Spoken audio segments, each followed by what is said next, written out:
So what's the motivation? The motivation? What is it? Is it money? Is it material things? It's always money. Will he be remembered for what he's done, or will he be remembered for how much money he made? I definitely have to be money motivated. If money's your motivation, you're in trouble. So you have to understand when a man named Joshua says that, what it makes him is a guy who is limited to how great he can be. He's not the guy that I want to be in a foxhole with. When you got so much fucking money, man, it changes everything. And, the fight business is a tough business to get up and go to every day when you got that kind of money. Yeah, perfect. And the sheets are brand new. Made too much money. Yep. Anthony Joshua obviously has his own thing, what he wants to do, and his own timeline. It's price, quality versus time. There's like a like a triangle rule. Let's leave it 2 years. It may make the smart. It may make sense for business. Commercial value, boxing value. We've had an issue where it's fantasy, what we want in our wildest dreams, and reality in terms of what you bring to the table. So Wilder's had 40-something fights in the space of 10 to 11 years. I've had 23 fights in the space of 4 to 5 years, and I've captured my hands on the majority of the world championship belts. And I just feel like Eddie's saying there's nothing wrong with this fight happening, but in terms of Wilder's team, you have to kind of get away from fantasy and let's sit down and bring reality to the table. Right now, he's the third best heavyweight in the world. Remember, I unified the division. I won the title and I unified it twice in the space of 23 fights. And they had to rob it off my son in the beginning to give him it, or he'd never been champion. Only for my son beating Klitschko, Joshua would never ever have had a belt. He would have had to go and win it proper. He had his choice, and his choice is to do what he said, be a businessman. It can happen, like if inflation just keeps on happening and rising. I'm with you. Thank you very much. Take care. Being a good ambassador of your sports opens up many doors. Do you know what it is? I've got a son who's 3 years old, and I really want him to understand the economy because I had to go to fighting. Being smart and educated is a new cool in 2019. And okay, that's fine. But guess what? That shows up in the ring. It shows up. It doesn't get left. You don't say, all right, I'm busy. Now I'm putting this hat on. It's connected. And it shows. And it showed already. He spits the bit. Not like somebody knocked it out, he spit it out. And you can tell that he ain't really into it now. It takes a complete commitment of your character. Argue all you want, but look at it. He's showing you it's more about being a businessman than a fighter.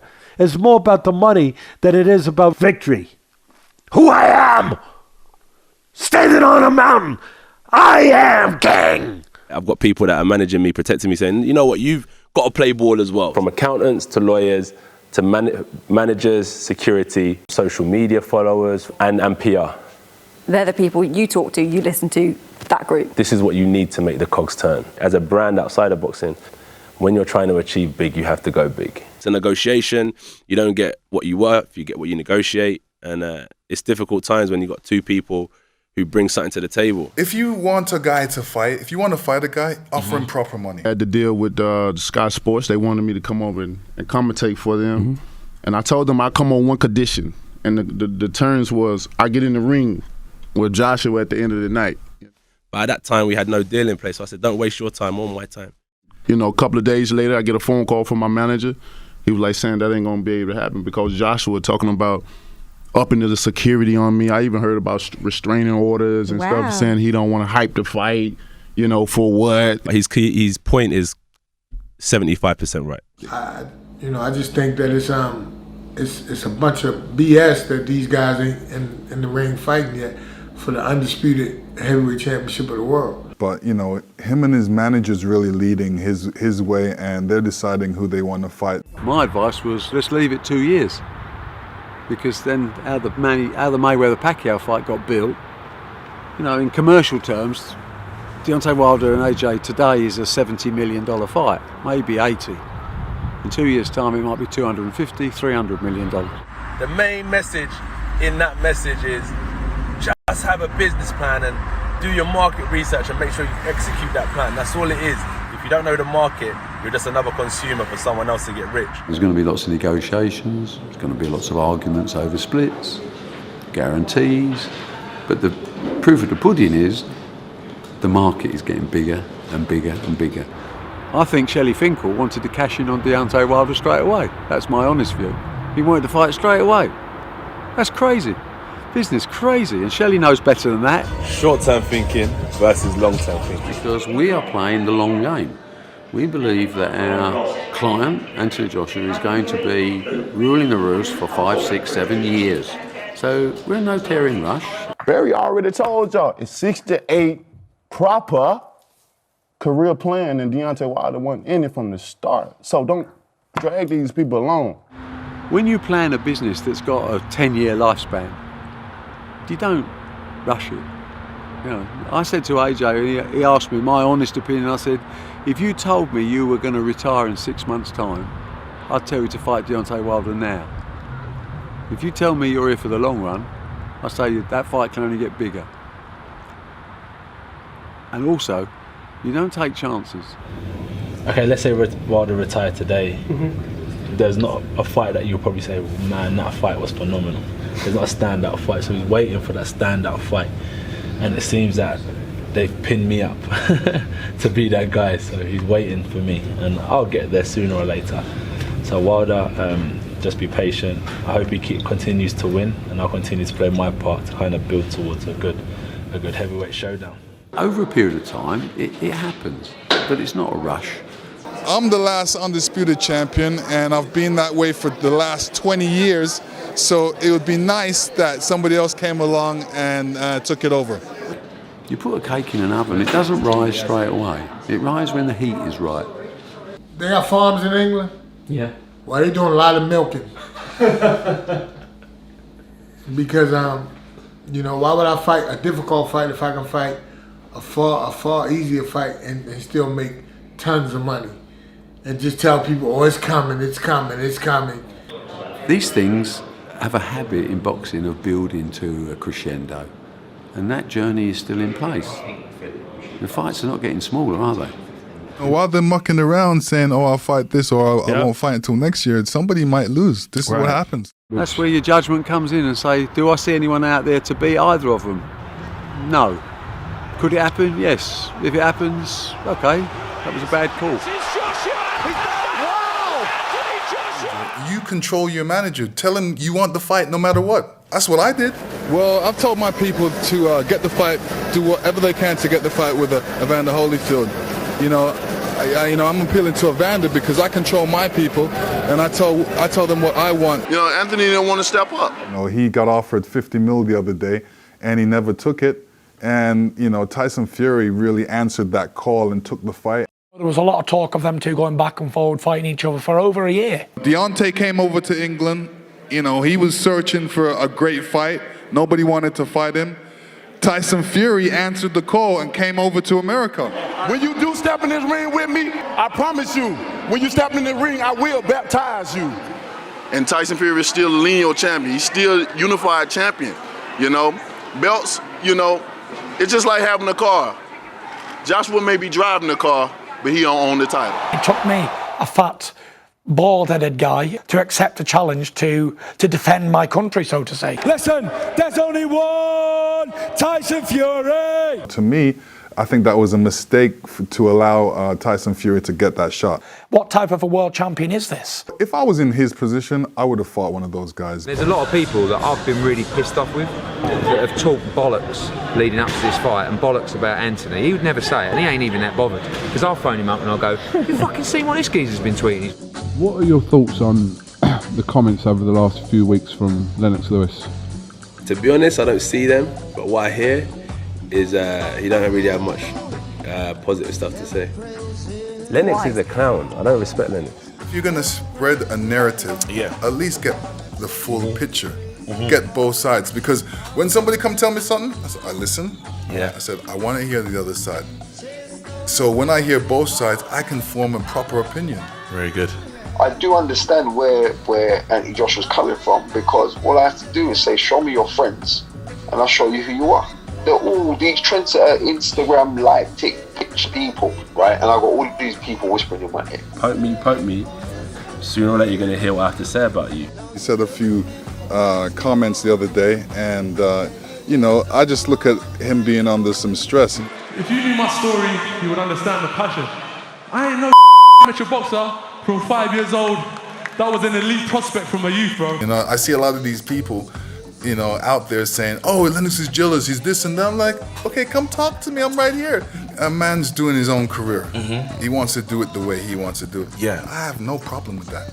I have no problem with that because, you know, I did my career the way I wanted to do it. But here's the problem. If people ask me a question, because I'm the last undisputed champion, you know, they want to ask my opinion. So I tell them the truth. I tell them how I think. If you know Lennox Lewis, it's not malicious. You need people around you to, you know, I met him 2 days after the fight and I sat down and said, I have to tell you honestly, this is what I think. You know, and I told him my honest opinion because at the end of the day, you ain't a mate if you ain't telling people the truth. But the younger generation, a lot of times, they take critique like it's an attack.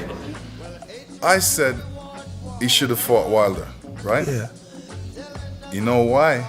I'm the last undisputed champion, and I've been that way for the last 20 years. So it would be nice that somebody else came along and took it over. We don't want that Lennox Lewis-Riddick Bowe situation again, obviously.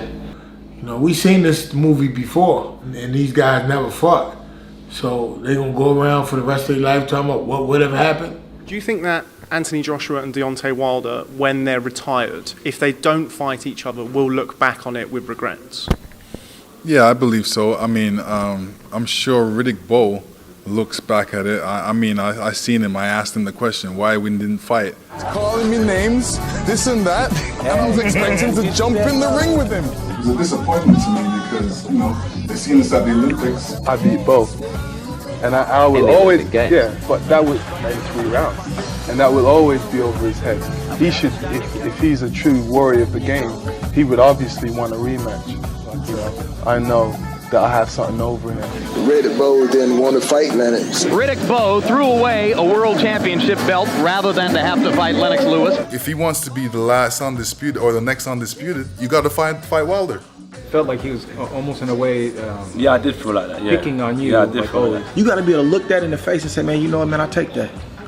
I own that. I own that. And the way that makes you feel, that's what drives you. Every man needs guidance from an elder. I don't care what you think you know, and I'm a living testimony. I don't care what you think you know, there's always somebody that got another different view that can open your driveway up. Every time I talk is advice. If you don't want to listen to somebody that's been there, that's up to you. As a champion, you got to be able to handle criticism, and you got to be able to handle critiques. People are always going to go against you, and I thrived off of that. Reporters used to give it to me all the time in the press. Lennox Lewis has reached a point in his career where he's like a man trying to ice skate across the Gobi Desert. Okay? He's got the wrong tools, the wrong approach, and he ain't going to get there. I think Lennox Lewis's problem is Lennox Lewis, that he really doesn't have a passion for fighting, a fire in his belly. No one could be as good a fighter as Lennox Lewis thinks he is. It's impossible. If he's half as good as he thought he was, he'd be Joe Louis. I think that helps me in the sense of having a lot of criticism because it helps motivate me, because it wants me to prove them wrong.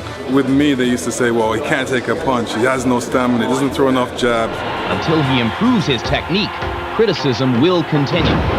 So far, I've got to say, it looks a lot like the old Lennox Lewis. Oh, no changes at all. I've read that Lennox Lewis doesn't have no power, Lennox Lewis doesn't have a chin, Lennox Lewis can't box. This is what people are saying in the community about you, okay? And this is the media. These are trainers, these are, who are these other Boxers. Boxers. I used to listen to that and then go and prove them wrong. That helps motivate me. You know, Colin Hart used to say that, oh, I'm going to lose. I used to want to prove him wrong and beat everybody. Even some criticism, really helped my career. I really like to thank those people as well. You're going to have other champions that are going to say things, and it may sound like criticism, but sometimes it's just advice. You know, he's got too much muscle mass. I'm not a 12-round fighter. Look at me. I'm a new breed of heavyweights. All them heavyweights, Mike Tyson, Sonny Liston, Jack Dempsey. Oh, yeah, you don't throw combinations like Rocky Marciano. Because I ain't 14 stone, that's why. I'm 18 stone, I'm heavy. It's hard work. He's too worried about battle roping and lifting weights and you know, looking like a model on Instagram instead of being in the boxing gym. He has to get better people around him. But sometimes the truth hurts, and you've got to be honest to people. He needs better training. Well, I know George Foreman put his name out there, so he needs somebody of that caliber to talk to. And George for me helped my career just by commentating on my fights because I listened to him. If Lewis would only use his left jab to a little better, making the fight hard because he's not snapping his jab. Would you like to train him, George? Boy, I could really help this kid out. They would say, he's not throwing that jab enough. He's not being authoritative with the jab. Sooner or later, Lennox Lewis is going to remember who he is and what he's gone through and revert to the old Lewis of maybe 3 years ago. The good Lewis. And whip this guy. Got a good right hand, why not use it? Look at this foolishness. He just doesn't know how to jab. That's all there is to it. He throws the jab and stands there. I would go and train and come back and be authoritative with that jab, because that's what George said. He knows, he's been there. There's constructive criticism, and I've got a very open mind when it comes to that. You don't want to listen, then you don't want to learn. When Lennox throws that left jab, he has to constantly move. He can't stand there and see if the jab lands. He got to keep moving. Step and a half, jab, step, jab, step. Get in the pocket, jab. Don't move back afterwards. Slide forward. You got to be able to shoulder that if you're going to be the heavyweight champion of the world. If you're going to be a champion, period, you got to be able to shoulder people close to you coming out and saying stuff. Let's look at where I am at skill-wise, technical-wise, because I've got what I already have anyway, the strength, I've got that. You can look at the tape and say, well, when I get hurt, I need to hold him properly, not hold him like this. That's one thing I definitely noticed. He came back to the corner and he said, boy, I don't know what's happening. I don't know what is he doing. He didn't know what was happening. It must be mental because he didn't look the same coming into the ring like he usually looks. He didn't look focused. He didn't look hungry.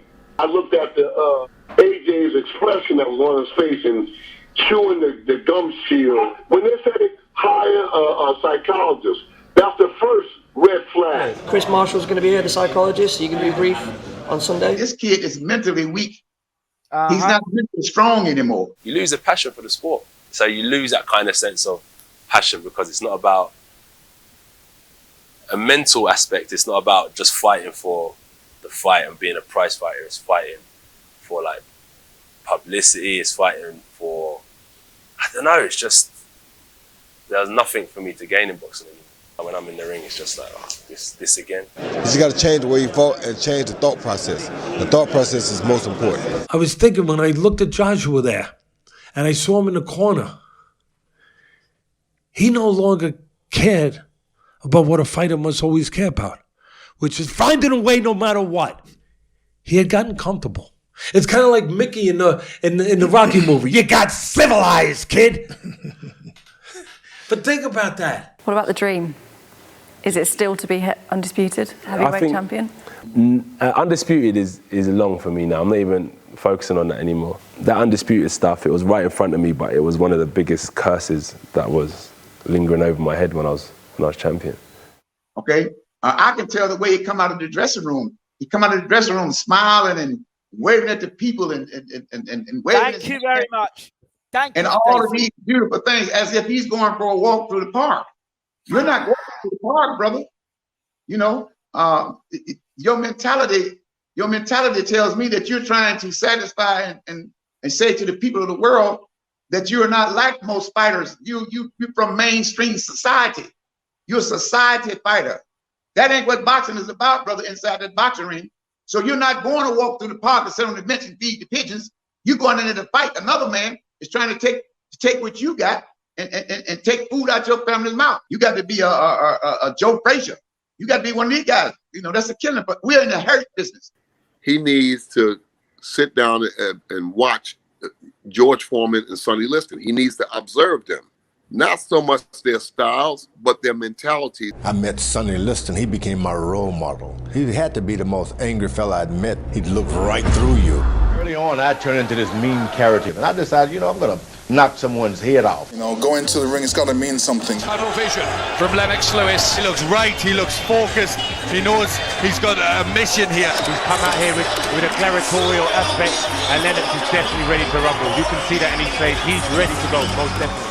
When something gets hyped up so much, and then you're on the stage, and you have to go out and perform, and you know that all eyes on the world are on you when you enter the ring, is that something you relish, or is there pressure?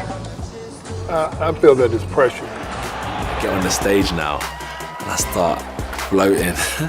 All I can see is Vitaly and Vladimir standing there waiting, and I'm thinking, this would wind me up. Okay, you better live up to this because everybody's watching around the world. Preparing for a fight, you gotta be careful. Lennox the only person that I ever let get on my skin. He said that he was gonna knock me out in the 3rd round. So I said that, and I shouldn't have said it. Man came in the ring singing. I'm like, man, I sing? Yeah. Man, I sing and don't realize he's boxing me. To me, I look at it as a disrespect. Man, I sing? It's all right. So that gave me some steam going into the fight. So when he was in there, he realized what it was. Then when I didn't knock him out 3rd round, it was like all the air just went out of it. So much for the round 3 knockout. And I was actually getting ready to quit. Man, that's it for me. You see the second fight? Him never sing. I was watching him come and say, yeah, okay, he never sing this time. But the second fight, you're right. He boxed a lot better. The fight was a lot closer. He prepared for me, and that's differently. Great conquerors like Genghis Khan, the Gladiator, all these type of guys is going to war. They ain't got no smiles on their face. They're going to fight. That's what you're doing. You're going to war when you go inside that boxing ring. It's nothing to play with. See that look in their eyes, Rock? We fought, Rock. I trained hard, but I didn't have that look in my eyes. You had it, you won. Got to get that look back, Rock. I the tiger, man. So you got to have that mindset. You got to be prepared mentally to fight. Throughout his career, Lennox Lewis has projected at moments like this an almost supernatural calm. He's always kept that steely look.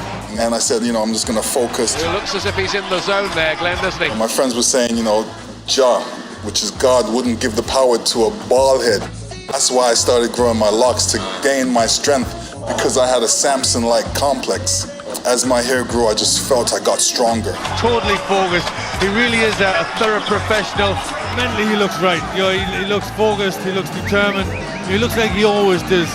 Very cool. That was the vibe going in the ring, chasing all the crazy bald heads out of town. He says Vitaly Klitschko's been calling me out. Now he's going to find out what he's been asking for. You got to put killer in the killer.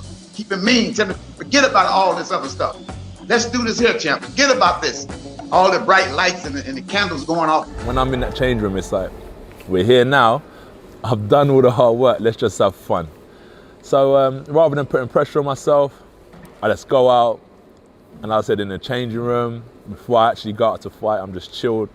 I'm with my boys, watching a bit of TV. I got my tunes on. It's pretty laid back, man. It's no stress for me. I don't mind who I'm fighting or where I am or where I'm fighting. How can you be a fighter if you're not afraid? Fighters have to understand the concept of dealing with fear. Fear is a very important thing in boxing. When you don't have that feeling no more, it's over. It's no stress for me. When you don't get that fear no more, it's over. If an individual are not afraid, I would have to send them to a psychiatrist to find out what was wrong. I look forward to the evening. It's my night out. It's my time to have fun. No pressure. So relaxed. Like on the walkout, it's like it is what it is. I don't really fold under pressure. No, not at all. This is fun. I'm just gonna walk forward with a smile on my face and not worry about anything. And that's what you feel like before a fight. Now you're untouchable. Did you ever feel that, walking into a fight, that there was that chance that you might not win? Well, that's why I won. Wow. Because I was more afraid of them than they were of me. And I thought this man might be capable of beating me. All during my training, I've been afraid of this man. Wow. You're telling me Mike Tyson was afraid walking into the ring? I don't look at him like you look at him. How do you look at him? He's a very scared little boy. But they didn't know that. How could you not be afraid? You wouldn't be normal. Nature gave us fear in order to survive. And of course, fear is our best friend. Without fear, we would all die. Fear keeps us conscious of our existence. It keeps us conscious of knowing that we're mortal. Fear allows me to reach my highest potential. We have to have something that pushes us. Fear pushes us. No, fear is like fire. If you let it get out of control, it will destroy you and everything around you. You manage to control it, you can make it work for you. Even after all the training, I was totally intimidated. Before I get in the ring, I might drop dead of a heart attack. I can tell you what those guys are thinking as they walk up to that ring. Did I go to the restroom enough? Fact of life. Should I have gone once more? You are nervous. Extremely nervous. Announcers aren't immune to that thought, George. But you say to yourself, the uncertainty is the most frightening foe that ever lived. I'm scared to death. I'm totally afraid. I'm afraid of everything. I'm afraid of losing. I'm afraid of being humiliated. But I put myself together. The hardest part is to wait. So you just gotta be, just have enough discipline to just go through it. Be a man. I always cry before I fight. And I'm scared. I'm crying before. But I know I'm not crying to get my ass kicked. I'm crying because I'm gonna lose the same people are not gonna love me no more. That fear motivates me. It's like fuel for fucking success. It's just if I don't have it. If I never felt scared, I would never fight.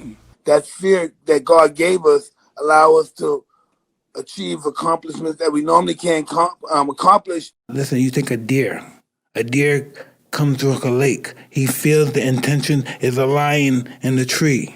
At that moment, the adrenal gland injects adrenaline into the bloodstream, the heart beats faster, enabling the deer to perform an extraordinary feat of agility, sufficient to get out of the immediate danger. These natural assets that nature gave us to survive come to the surface. And if we don't panic, if we maintain a discipline and a control of them, we can use them. Will give us a confidence that is so strong and a foundation so powerful that in time we can get to overcome almost anything. I had to look at myself, regard myself greater than what I was. In other words, I had to fake it till I make it. So I had to just put that mean guy look.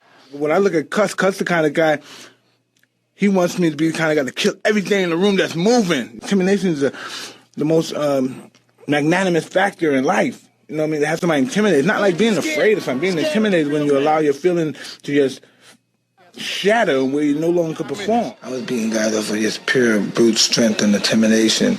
Most guys were just pretty much intimidated. They lost the fight before they even got hit, before I even got in the ring with them. I found out he's more afraid of me than I am of him. And once I found that out, it was game over. Spinks and Tyson, it's on. The world is waiting for this fight. So you go to each other's dressing room to check the wraps and the gloves and so forth. I'm in the dressing room with Tyson. I walk in, and he's punching holes in the wall. I'm like to myself, oh no. The thudding sound was heard by Spinks in his dressing room, which had prompted Michael to be reticent about coming into the ring. 20 minutes after he was originally due to ring walk, a visibly nervous Spinks left his dressing room and made his way to the ring. It's interesting to note that Mike Tyson selected as pre-fight music just noise. Every once in a while you hear the clanging of chains. I think that's what he's got in mind to do to Mike Spinks' head, but we'll wait and see. Everything that Tyson does is intimidating. Once I'm in the ring, I'm a god. No one could beat me. I'm the most brutal and vicious and most ruthless champion there's ever been. There's no one can stop me. It's just that energy and that mental belief in yourself. It's almost to a megalomania perspective. No, I'm Alexander. He's no Alexander. I'm the best ever. There's never been anybody as ruthless. I'm Sonny Liston. I'm Jack Dempsey. There's no one like me. I'm from Nairclaw. There's no one that can match me. Even though I would come across fierce, That's all part of the psychological game, being the tough guy and all these antics. First time met, because we didn't talk about punching and moving your head. We all talk about the psychology of boxing and the psychology of fear. My style is impetuous. My defense is impregnable. There's no emotion involved. You can't feel sorrow, can't feel pity. It's nothing you feel. So the job has to be done. You know what I mean? I remember when Mike Tyson got ready to fight Lennox Lewis. I said, we're going to knock him out and throw him out and throw him in the Mississippi River, because the fight was in Memphis, Tennessee. Mississippi River runs right through there. This ain't nothing. You got two heavyweights ready to go to war. You saw Joe Frazier and Ali did the same thing. You just saw Lennox Lewis and Hasim Rahman do the same thing. Well, Lennox, my man, you've had quite a day for yourself. You went to tape a TV show, and the next thing you know, the two of you are rolling around on the ground. It's gotten real personal now. You know, he's starting some disrespect. So that's good, because that's going to key me up for November 17th. It's a disrespect. He should know his place. We just got into it. You know, I'm not taking it. Simple as that. Well, Lennox, no wonder he wanted to fight earlier today. You called him dishonorable and stupid. Yeah, I mean, those are fighting words. You got to talk war, brother. You know, but the managers and the trainers are sitting around there. Oh yeah, they're laughing like, oh, he's so beautiful. He doesn't seem to have big fight mentality when he knows he's going to get his ass kicked. He handed the belts over to Ruiz. He was doing selfies with Usyk. This is what I was saying. This was a sign of fear. That's a sign of fear. I don't want to make this guy mad. I don't want to make this guy upset at me. So I'm going to say all these super nice things and all these great things about him, because I don't want him to get mad. I want him to know that I'm a nice guy. I'm from mainstream society. I don't really put on one face for fighting and then another face for outside of the ring. I just try and conduct myself in the best fashion possible to get the most amount of respect in the industry. Mr. Anthony Mandela Gandhi Joshua. So boxers are looked at as credible humans, right? Because you're asking me, do you put on a face for boxing and then something else? But I'm saying, nah. We're just normal humans that are just respectable in and out of the ring. Come on, man. We going to war. Tyson would always have this stern look on his face. I remember one time in an amateur fight, we're in a hallway. It was for the regionals to go to the nationals. So it was a big tournament. And we're in a hallway, and he sees that his opponent is in a hallway now in front of him. And he waits till the other kid's looking. And to the corner, you know how you could the corner your eyes. And he sees he's looking. He goes over to the wall. Bang! He punches right through the wall. I said, oh my God, this fight's over. The kid looks sick, the poor kid. I watched Joshua down in Miami on the beach, all the pretty women taking pictures and smiling, and everything's beautiful. And you go again, walking up the street like you're going to the park. Okay? You're going in there with a monster, a kid going to fight you back. And that's what happened. And when he got hit, he realized, hey, I'm in a fight right now. When he lost Andy Ruiz, he just looked like it didn't matter. I just think where I was hit on the side of the head, where I weren't starting at the races already, I was a bit, just thinking, nah, man. And it was just too much of an uphill struggle at the time. There's something to body language when you see a guy about to quit in a fight. It looked like and felt like Joshua was letting it go. Just like, okay, all right, my bank account's good. Wilder, yeah, he lost. But did you see the way he lost? Did you guys see the way he fought? He fought like a gladiator. How many men get a chance to behave like a gladiator one night in their life? Not too many. How many people get to say that they actually performed and fought like a samurai for nothing but pride, legacy? How many people can say that they fought just for that and they almost pulled it off? And they showed us what it is. Win or lose. You don't have to win to be a gladiator. Gladiators die. How many people can say that it was more important to me than getting more money? Someday they're going to have to tell their kids that. They're going to have to talk about that stuff. He earned the right to talk about that stuff. I don't know if Joshua, I don't know if it's important enough to him, but I don't know if he ever earned that right. People start coming out saying, yeah, well, actually, this and this and this and this. Well, you didn't say that, when you're winning, no one says anything, do they? He's He's won it fast. He's got there fast. But what did you learn? What did you learn on the way up? But what happens is with the younger generation, they push it away. Oh, you hating? They don't receive the criticism a lot of time. Not everybody. There was an article that he, that he's sort of involved in, mentioning some of the things that he thinks that we could do well, and so we always taken advice from legends and boxers from the past, and so I've reached out to Lennox Lewis and he said he's going to get in touch. He's mentioned a few things that he thinks that we can work on. When it's come to me, Anthony's dodging, Anthony's not this, he needs to do, and I'm just saying, why are you always coming attacking me? We're in this tell me what I want to hear era.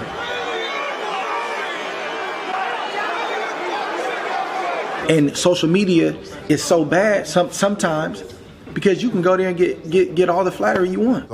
I took myself away. I took myself away because I didn't want to deal with people coming and say, hey, Olympic champ, you're going to be good, you're going to knock this guy out, this guy's easy. I didn't want to hear all that. I wanted to go, learn my profession, come back, and then you can see what I've learned.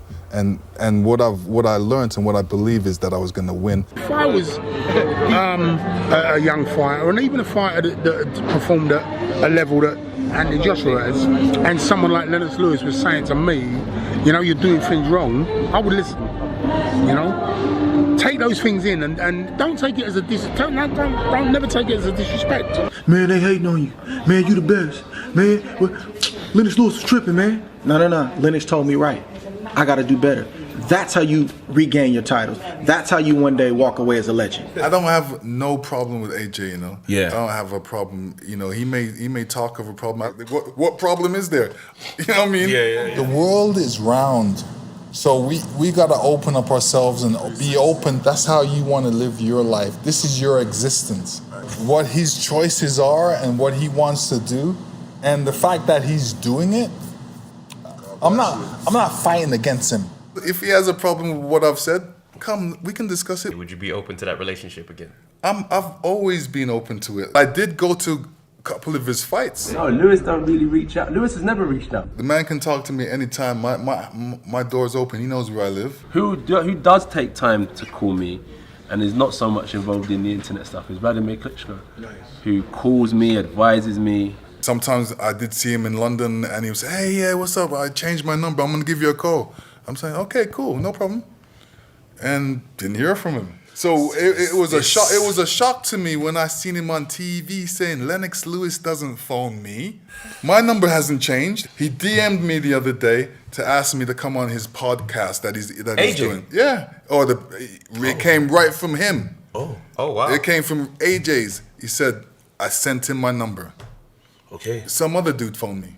I normally pay my younger cousin, a couple £100 to write replies to everyone. Has he ever reached out to you, advice or anything? No, I reached out to him actually, but I didn't get nothing back, so I left it alone. Oh, so you actually reached out to try and... I tried to reach out to them, but they never really... I got a message that said, contact my team. I'm not doing that. I reached out to him and try to see... That's the message. I don't know who sent it, but I'm not doing that. But I did try to reach out to him. Yeah. So some dude phones, hey, I'm doing this podcast for AJ. He really wants you to, be part of his new podcast and this and that. I said, okay, I'm available. Oh, you did? Yeah. But he never phoned me back. Where does the relationship with you and AJ start? It actually starts at the Olympics, where I actually went to watch him box, and I was able to talk to him before his a couple of his fights. The main man, the Lion, Lennox Lewis.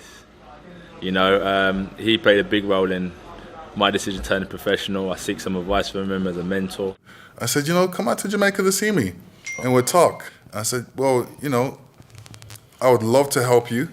I don't want to be his promoter. I'm not a promoter. There's things I can teach him. There's a lot of knowledge I have in my head. Yeah. That I can teach him anytime he wishes. And then all of a sudden, he phoned me and said, you know what? Yeah, I really want you to help me. And I said, okay, good. Then I didn't hear from him again. After that, I kind of locked myself away, and I've just been focusing on my fight game now with my coach, Rob McCracken. But if there's any advice I can take from Lennox, I'm all ears on the fight game, because I do need to develop still. I feel Lennox is someone I can definitely learn from. If I can kind of perfect that jab. Like, look what he done to Razor Rudder. Either you're the next Lennox or you're nobody in boxing. Has Lennox had any influence on you being the last great UK heavyweight? No. Whatsoever. I look to America, really. I never followed no athletes growing up, no movie stars. I followed the hustlers, the Rayful Edmonds, the Jeff Ports, the Nicky Barnes, the Big Meaches, the Larry Hoovers. You understand me? They're the people that gave me that inspiration, the ones that came up from the streets to the top of the world. I don't really get involved in boxing circles like that, so I don't need to call Lennox. I've got my mentors and I've got my people. Who's his mentor? And that's it. You know, I don't really take too much advice on the next fighters because when I needed it, you know, when I truly needed advice on my way up and stuff like that, no one kind of reached out. It was only Rob from a boxing point of view and Sean Murphy from an amateur gym. The only times I've ever heard of Lewis making contact is via the internet. You invite a man all the way to Jamaica into your house. Hey, welcome to Lion's Lair.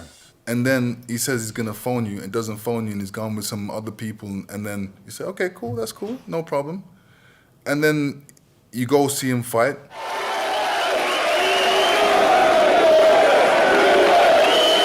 How excited are you as a fight fan that Anthony Joshua meets Vladimir Klitschko at 10 o'clock on Saturday night?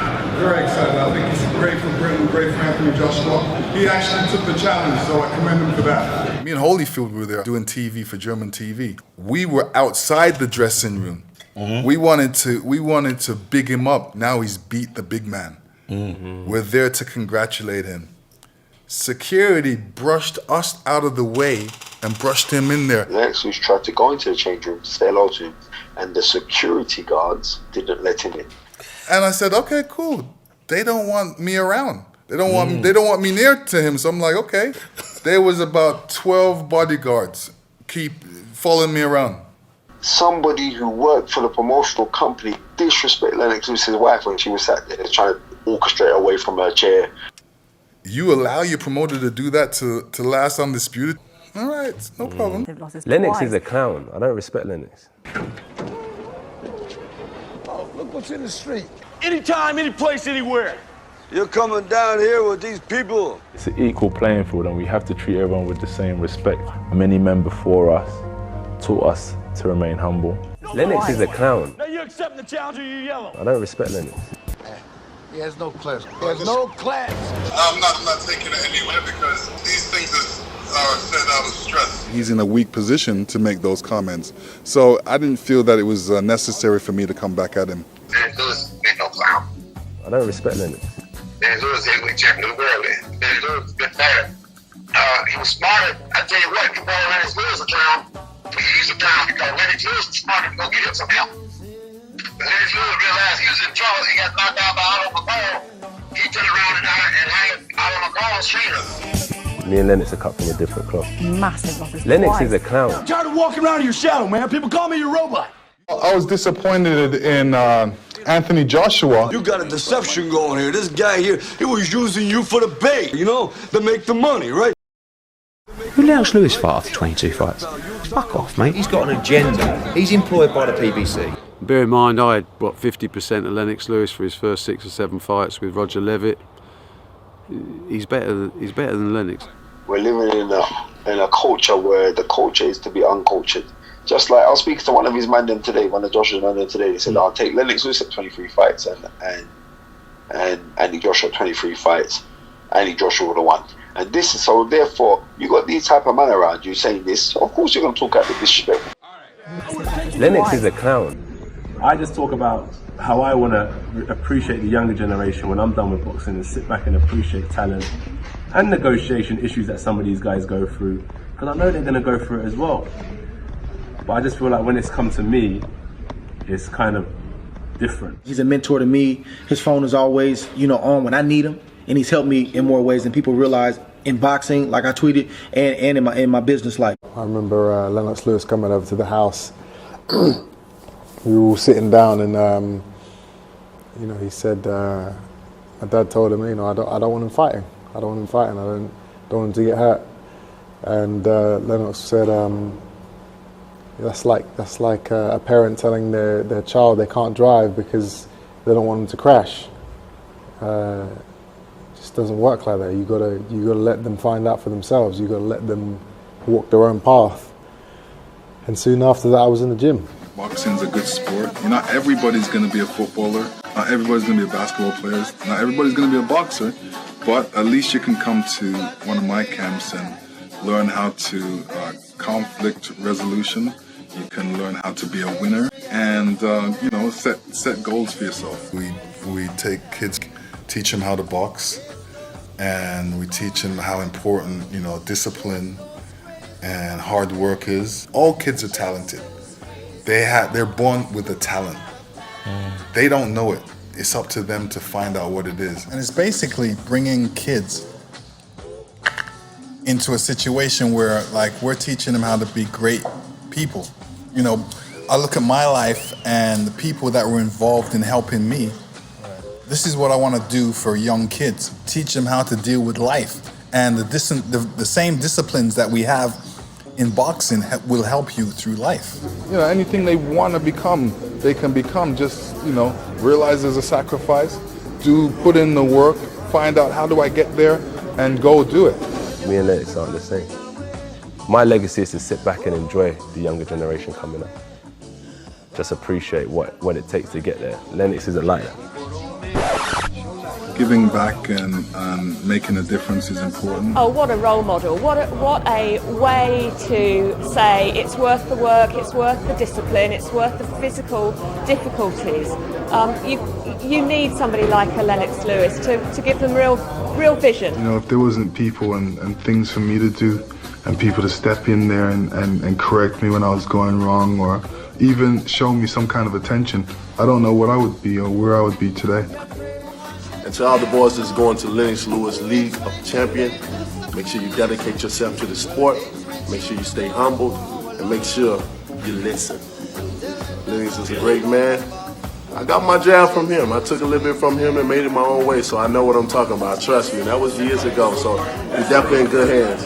What you're going to say is, why didn't I think of this a long time ago? This is what we love to do, man. We love the kids, and we give warmth to the kids, and we see it coming back. Kids like these are going to be definitely successful. Yeah. Lennox have not the big muscles, also big power. As long as it's for kids, as long as it's something positive, we're in it. When I leave this earth, I want people to say, this is what you've done. This is what you've contributed to life. You'll be happy. I'll be very happy. I'm happy now. Lennox is a clown. Me and Lennox aren't the same. My legacy is to sit back and enjoy the younger generation coming up. It's time for the young guys to take over. Blessings. Every time. Nice. Unbelievable, great fight. Enjoy, brother. All right?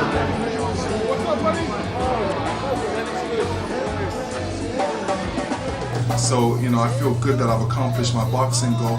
Now it's on to other goals, So I say to you, gentlemen, let the next era begin. I don't respect Lennox. Created legacy, though. So am I. Lennox is the biggest name in boxing, in history of boxing. Probably the greatest heavyweight champion of all time. He remains the last heavyweight to hold the undisputed title. I've always said from the day that I first saw Lennox, he was the best heavyweight that I'd ever saw. One of the greatest heavyweight fighters ever in any era. I mean, the man beat everybody he faced. He was around for 2 Olympics he competed in. He beat everybody in his era. He beat Tyson, he beat Holyfield, he beat Klitschko.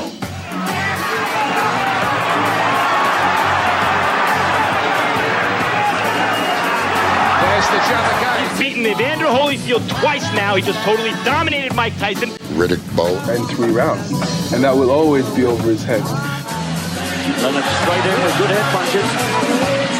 The Emperor of Boxing here, Lennox Lewis. The greatest of all postmodern heavyweight champions. He's a very consummate fighter. Absolute champion. He beat everybody. We have Lennox Lewis, who, as you know, is one of the greatest heavyweight champions of all time. He is no doubt the best heavyweight of all time. What he's done clearly puts him on top of the heap. Beating every fighter of his era, never dodged anyone. And when you look back at him, as I've said before, his history record is going to be phenomenal. He's proven himself to be the dominant heavyweight in boxing. He deserves acclaim now. Listen, folks, now here's the deal. Lennox is the champion. That's real. Went to shake Muhammad Ali's hand. He said, "I used to be great. Now you're the greatest." And there you are as the man who takes the title of undisputed heavyweight champion into the next century. How do you view what you have achieved and perhaps what he has achieved as well? It's a great honor just to be along the same lines as Muhammad Ali, achieving what he's achieved. And he's a good champion, and he's a very good fighter who's probably, by him being a champion on a given night, would beat anybody in the history of the division. Lennox Lewis give me chance to prove my boxing skills against strongest champion of the history of boxing. Lennox Lewis lays claim to an entire era. He's a great, historically great heavyweight champion. The undisputed heavyweight champion of the world, Lennox Lewis. He only gets better. He's got it all. He's got the package. And when he stands up tall, uses his stature, moves on his feet and fires his jab, who's going to beat him? No one. That was a time when we used to talk about Jack Dempsey, Joe Louis, Muhammad Ali, and very seldom another name would come in there. Now, you can put Lennox Lewis in that mix. He's in there with the all-time heavyweight champion of the world. He was the most knowledgeable fighter that I ever fought. Wasn't nothing I could do to get him to fight the way I want to fight, that I would have to that. George Foreman declared you were the greatest heavyweight of all time, Yes. right? Yeah. You know, the fact that he said that was a great honor. You've told me and others that even at your best, you don't know if you could have handled Lennox Lewis. Lennox Lewis is all of that, what I said. He's the best. The greatest of his era. I've already beaten everybody, and I've been there, done that. I touched the other era, which is the Klitschko's. What did I need to do? I didn't need to do anything more. Heavyweight blinded left eye. Oh, what an uppercut. There's uppercut by Lewis. You know, the main thing for me was getting the 3 belts. He says he's the best fighter in the world. He gets the opinion he's the best heavyweight that ever walked the planet. Me and Lennox aren't the same. Me and Lennox are cut from a different cloth. What does he need? What does he need to get up to that next level, to follow your path? What does he need, as far as you're concerned? Needs a good trainer. Good trainer. Good lawyer. Good lawyer, good accountants. I've got the men that have guided me through. I don't really want to start adding too much to the ingredients. I look at this. You're an amateur champion. Boom. All of a sudden, you have to empty your cup. Now you have to learn to be a professional. Yeah. Different thinking, different training, different boxing. Yeah. It's not about anymore. Yeah. It's about breaking people down. You got to remember that the amateur game and the pro game is completely different. You know, he was an outstanding amateur, but he's still trained by his amateur coach. And I don't know whether I don't think that's right. The same coach you had as an amateur doesn't always make him a great professional coach. Like I said, you can't bring a 3rd grade teacher to university. You have a 1st grade teacher, you have a 2nd grade teacher, and so on. But when you get ready to go to college, you leave your high school teachers behind and you go on to professors. The way they trained him was like he was still an amateur. Was there ever anything in your mind that thought, maybe I should try? What, to part ways with Mo McCracken? No way. No way. These people don't understand loyalty. These people they're not cut from the same cloth, if that's what they're suggesting. You can be loyal to a fault. So that's the difference. All of my teachers helped me throughout all my life. They're not all with me. Born of Jamaican descent in London, England, Lennox Lewis spent his youth in Canada. He arrived in Toronto at the age of 12, and it was there that he discovered boxing. He came into the gym with a couple of buddies to learn how to fight. So I basically told him that he came to learn how to fight, get out of my gym and don't come back. But if you want to be a boxer, you came to the right place. I guess I appeared to be a father figure that he wanted. Arnie Beam would start Lennox down the path to glory. Lewis took his time in the amateur ranks. And I won the World Junior Championship, and the American team said, well, you didn't box the best. I'm like, who's the best? They said Tyson. If he was here, he would beat him. I'm like, really? So me and my trainer talked to him. We said, listen, let's go find this guy. He's up in the Catskills. In the Catskills, a skinny beanpole Lennox Lewis shared a ring with a short, stocky Mike Tyson. Me and Lennox has been friends, ironically, since we were both 15 and 16 years old. I've known Lennox before anybody in boxing known Lennox. We sparred, and when we were kids, we became very good friends. Lennox and he got along very well. They ran together and so on. I ate around the same table with Cuss. You hear a whole bunch of stories. Brought me up to this room and put the sheet up. He was explaining about all these different boxers, and it was really educational for me. Second day we sparred, and that was an eye-opening for me. When the bell rang for the first round, everything changed. I was like, wow, this was almost like a fight. First time we went in there, he just rushed across the ring and he was trying to take off my head, and I'll be jabbing, trying to keep him away. It was good for both of us. My trainer said, "Yeah, well, you're coming to this guy's house. He's showing you that, it's not where you're from, it's where you're at." So I understood that very, very early in my career. He came to the corner and I cleaned him up, and he said, "I know what to do now." And he came back in the ring and he tried to kill me. I don't even know how to explain it. What do we call it? A learning ground, learning experience. It meant a lot to me because Cuss was alive then. And what was your guy name? Arnie was alive then, right? And Arnie, like Cuss, had put all of his inches, all of his hopes and dreams into Lennox. And then Cuss said, "You two are gonna fight for the championship one day." And no one knew us. We were just two guys coming up. And then the 84 Olympic. And then he fought Tyrell Biggs, and he was young, but he was just a young guy, but he made it to the Olympics, and it was still a good fight, but he was a little apprehensive because the Olympics was overwhelming. We were both little young kids. I was 17, he was 18. It's not like I knew everything at first. I learned as I went, and I went and got the proper teachers. Arnie Beam had spent most every day with Lennox since the boy arrived in Canada from London at age 13. Beam had helped hire a coach for the Canadian national team, Adrian Tedesco. He sent Lennox to train in Toronto. I missed him, but he never lost track of me. He never forgot about me. In Olympic Training Center, training with Adrian and sparring with better opposition, it picked his game up. Adrian Tedesco from Romania. He taught me a different style of boxing that I wasn't really used to. It's called European style. It really helped me because when I traveled over to Europe, I seen the style coming at me and I knew how to combat it. So he was really instrumental in my whole career as well. His amateur record was excellent, better than Holyfield's and Tyson's, much better. They didn't win any gold medals and they didn't box in 2 Olympics either, So I'm regarding that all as kind of professional experience because he fought the Riddick Bows of this world, all the top men. I mean, he fought in World Cups, he fought in Pan Am Games, the Canada Cups, all those kind of things, and won in Britain in the Commonwealth Games as well. And then he won the next Olympics. He cruised into the medal bout against the favorite, American Riddick Bowe. Another nice inside, another one by Bowe. Bowe got the best of him in round 1. The second round, realizing that he cannot win the fight the way it was going, he just physically overpowered our American heavyweight. They were screaming at him in the corner, and Lewis has come out inspired. The referee stopped the fight in round 2. And the winner is Lennox. Called me that night, and he said, "Arnie, that right hand was for you." Immediately after that fight, the first stop that he made was coming here to Detroit. I have the photograph still. I've always said from the day that I first saw Lennox, he was the best heavyweight that I'd ever saw. In the 1984 Olympics, he lost to a fighter who I was training at the time, and that fighter was Tyrell Biggs. And actually, Lennox was supposed to be with him when Lennox first started.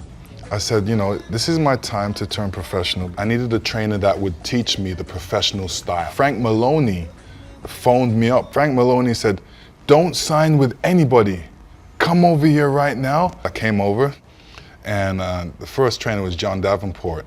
And he always said to me, "Oh, you're jumping around too much. You got to stay in the pocket. You got to slide. He did teach me a lot. John Davenport was my trainer, my mentor. He taught me everything from 9 years old.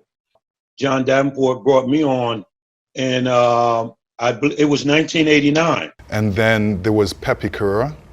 I said I wanted to box like Sugar Ray Leonard. I love Sugar Ray Leonard. I love how he boxes, so I'm going to go get his trainer. And it wasn't until I lost to Oliver McCall Emmanuel Stewart said, well, I'm available after this fight. I said, you're available after this fight? He always wanted Lennox. He really always wanted to train Lennox. I met Emmanuel Stewart through John Davenport when I was like 12 years old. Emmanuel Stewart and John Davenport were good friends, so they knew each other well. I've known Manny all them years. He's always been a mentor. Right from then, I've always been friends with Emmanuel before he even came with Lennox Lewis. Okay. So when he did come with Lennox Lewis, I was more happy than Lennox Lewis. All while I've been training the other heavyweights that I've had, Michael Moore and Evander Holyfield, I always, let it be known to everyone that my favorite heavyweight in the world was always Lennox Lewis. He came over to my side and started, teaching me. He and I are really, I would say, mentally on the same wavelength as far as things in boxing. If I see something that's wrong or whatever, I usually will stop in his room and he'll say right away, he said, I know what you ought to talk about, because it's been bothering me too. It's like when you walk into a place and you meet somebody and you start speaking to that person, but it's like you've known this person all your life. That's the chemistry between me and Emmanuel Stewart. I realized the difference between a coach and a trainer. The biggest shortage in boxing today is trainers. And teachers. To sit down and show you why you're getting hit, be able to show someone basically what they're doing wrong or right. Then between rounds, you can have a conversation, demonstrate, show them something. I'm actually learning, and which is exciting for me because this is something that I always wanted to do. Taught me the technical side of boxing, which was important for me. He basically was winning his fights on a big right hand and tremendous natural physical talents and strength. Since working with him, I've tried to improve his balance more. Aside from his balance, Lennox has to be more authoritative and aggressive with his jab. As you jab, your right hand went to the side of your face at the same time, and that's how you left for opening. Because Lennox was throwing this punch without hitting. Look at the way he got knocked. Right. Following this straight and with it, and got hit off fast. He said I was overreaching. You fight with your weight too much over your left front foot. You're bending down too low. You're taking the height away. When you jab, you need to jab, move your right foot the same distance you move the left, so you maintain the proper balance.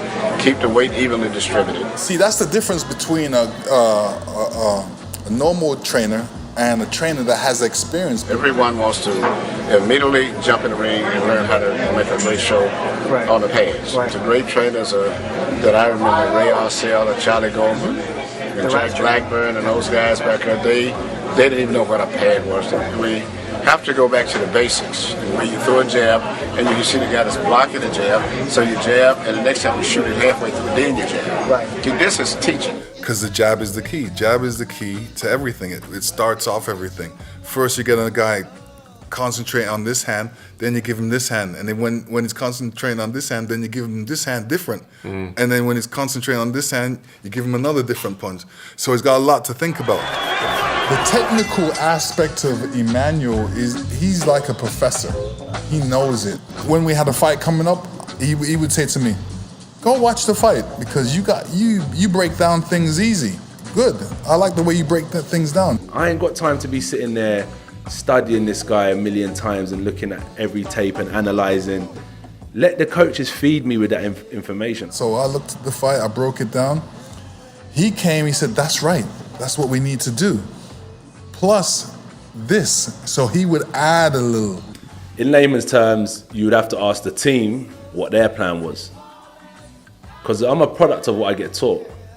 So you have to ask the team what their plan was. Especially when Emmanuel's not there and I'm working out by myself, I still visualize him training me and some of the things that he would say I needed to be doing.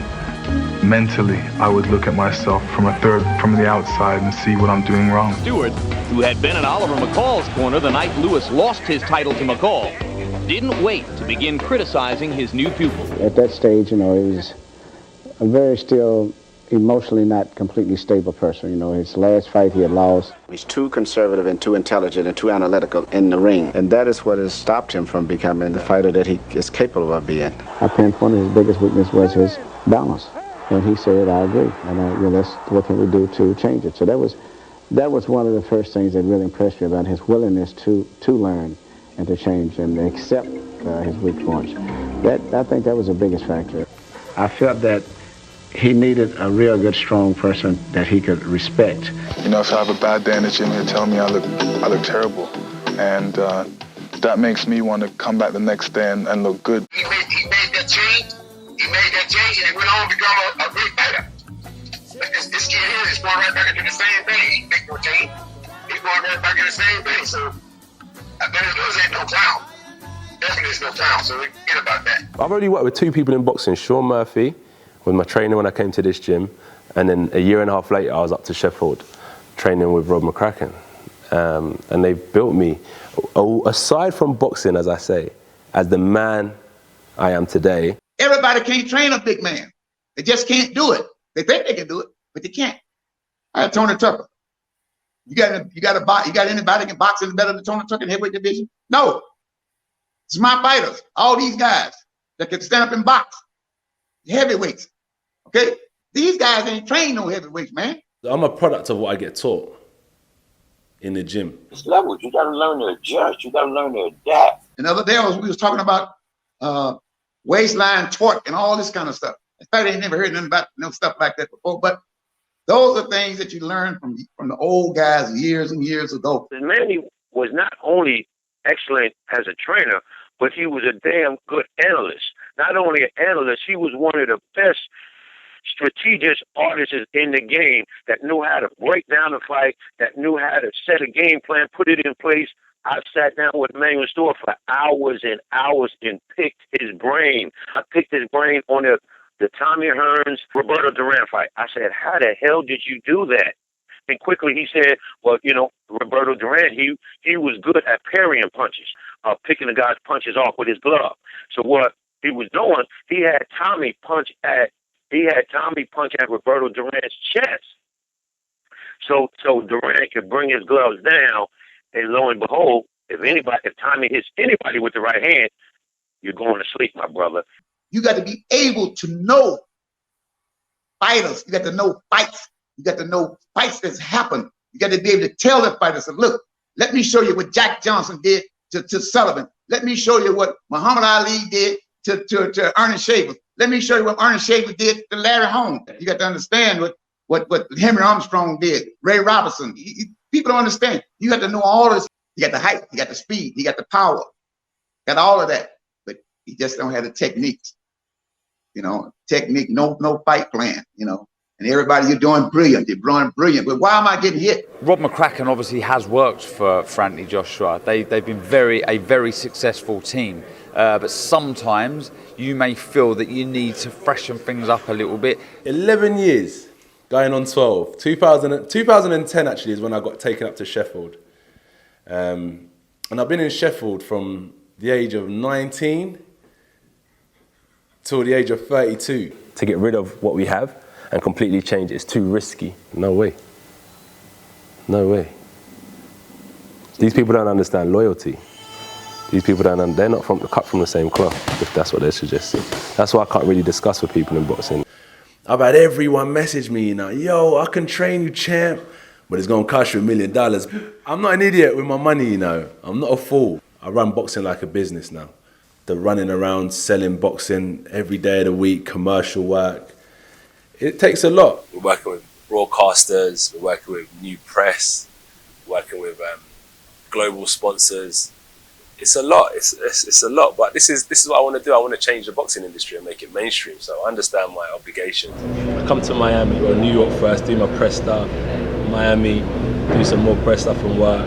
Then I have to start training. Are you going to be able to lock yourself away for 8 to 12 weeks without any media attention? Can you do that? Or will you be still doing publicity here, there, and everywhere? Are you going to be selling headphones and Lucozade or selling aftershave or body odor or condoms? Or are you going to be just a fighter? You got lots of advisors, publicists who can keep your name all on the internet. And you got these nutritionist guys who can fix you up all kind of drinks and stuff. And you got the strengthening coaches who can have you lift weights and have you jump over a chair and jump back over a chair. You've got everything out here but teachers. These are the members of Camp Tyson. There is no entourage. You have, is it over 20 people around you? you can see to the general public, they think, gosh, what an entourage that is. I mean, that's massive. They're not the people that are going to say, do you know what? They're grateful for what he's doing to them, and they're not the ones that are going to say, listen, mate, change your tune. These people know nothing about you, and they ain't really got no love for you. They see you as a pound sign. All of these people that you got, they see you as a pound sign. The people around him got caught up. They got caught up in all the hoopla. Got caught up in all the hype. Palm trees, sunshine. I got my whole team here. Some more of them are coming out. Does that mean I got time to go and explore Miami? I want to do it Friday. Explore Miami on a Tuesday night. Yeah, great. Everybody around him laughing. Eddie Hearns, the promoter, he's grinning and laughing. Ain't nothing funny. It's nothing funny. You got to be focused, you know. And you have to have somebody with experience in there with that fighter to say, hold it, time out. Let's focus on this. Okay, let's stop all this playing and bullshit. All right, because this shit is serious. You think you got your real people around you. Real people have to give you real advice. Yeah. Real people need to pull you to one side and tell you when you've been wrong. Now, I'll give you an example. Okay, when Don put me with Mike and Roy put me with Mike, I watched everything Mike would do.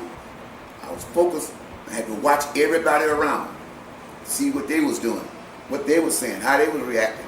If something go wrong, I got to say, so I got to be able to say, hey, we're not going to do that. You're not going to do that. So that's what Joshua has to have. He's too big. He's walking around here with nobody guiding him. He's wide open. He's nothing but a big kid. And I can see it. I can see it with the people around him. I can see it in the fight. I can see it in the corner. The whole thing, I saw it. With Anthony Joshua, the trainer cannot be afraid of him. Cannot be, a yes man. You hire me, I'm the boss. You're doing what I'm telling you to do. You're going to train the way I want you to train. And you're going to follow instructions. Too many, I said to AJ, sometimes you've got a great team of people. Sometimes people love you so much, they don't want to give you the bare truth. Some people want to keep their job. I kept hearing that brilliant AJ. Look, there's no secret that this kid need help. We've been saying it from the very beginning that this kid been help. Kid could have been a great fighter if he had gotten some help. And that's what the bottom line is. The guy telling you you're brilliant, but you constantly getting tapped and outboxed and outsmart in the ring by a lesser guy, a smaller guy, and you 6'6", 2.5 pounds, 240 pounds with long arms and good fast reach and all this power. But this guy is just boxing circles around you. So something ain't brilliant about that. I felt like I didn't have any indication to know it wasn't working. Where was the person saying to him after 4 or 5 rounds, mate, you're going to blow this unless you do this. Once again, this shows the greatness from Emmanuel Stewart, under his tutelage over at Madison Square Garden. With Ray Mercer. Emmanuel Stewart said to Lennox, he said, Lennox, you're losing the fight. I told him in the last 2 rounds is going to determine the fight. Oh, man, when we won that fight by 1 point. Behind on points, Junior. Huh? You're behind on points. He's out punching you. That's that simple. When you get a guy get a good volley like that, you've got to come back and win that round back. You can't take him home. Let them go, Lennox. You're holding on to him. Let them fly. Let the shots go. You got to talk to yourself and push yourself. This is the last round. You've got to win this round, okay? He looks down and he goes out and he pulls it out, even though he thought he was ahead on points already. So if he said, go win this round, he knows that I will go and win this round. The first fight with Evander Holyfield, even though the crowd was going crazy, I told him that I felt the fight was going to be close. And as it turned out, after winning the last round big, he, got a draw. But the point is, when you told him to do something, he would do it. Look at go back to, you're blowing it, son, Angelo Dundee. Have a little slap if you want. I've been in that position, where you need to motivate your fighter. Lennox Lewis is content right now to just stay outside, and Emmanuel Stewart wants him to finish this. Don't turn it, bang him. Come on. Get this motherfucker out of here, man. Listen to Emmanuel. You're ready to get caught with some crazy shit. Step it up, the man is finished. He was actually cursing Lennox out and beating Lennox's chest. And I had to actually say, Manny, don't beat him up in the corner. Because you got a dead man in front of you, and you still doing this. Just let us go. This fight is over with. We used to train Lennox when he got tired to be able to stay within the plan once you got tired. You was almost timing that he was going underneath your punches instead of, and then you started going to the short shots. And the one right hand that you caught him with right there was perfect because you almost timed him. He made this little duck, and when he slid the slip, it caught you right on the chin. But your mind became very calculated. You started to shorten up on your punches instead of being so wide. And that was what was amazing. You was out punching him with little short cutie pie punches. One thing is not working, you got to go ahead and learn to modify that right there on the fly.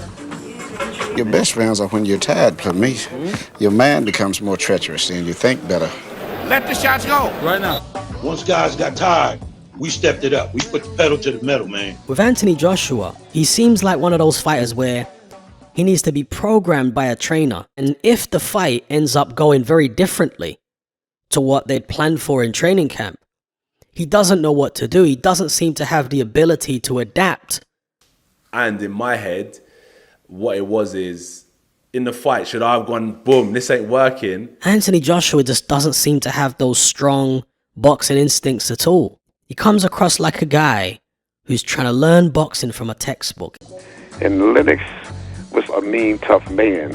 Lennox could be very physical when he wanted to. That was the one thing that made him a little different. You know, even with me and the rest of the camp, we didn't know what he would do sometimes. It's about like knocking somebody out, getting rid of them, imposing your will. Lewis lands the uppercut again. Holyfield might be hurt right here.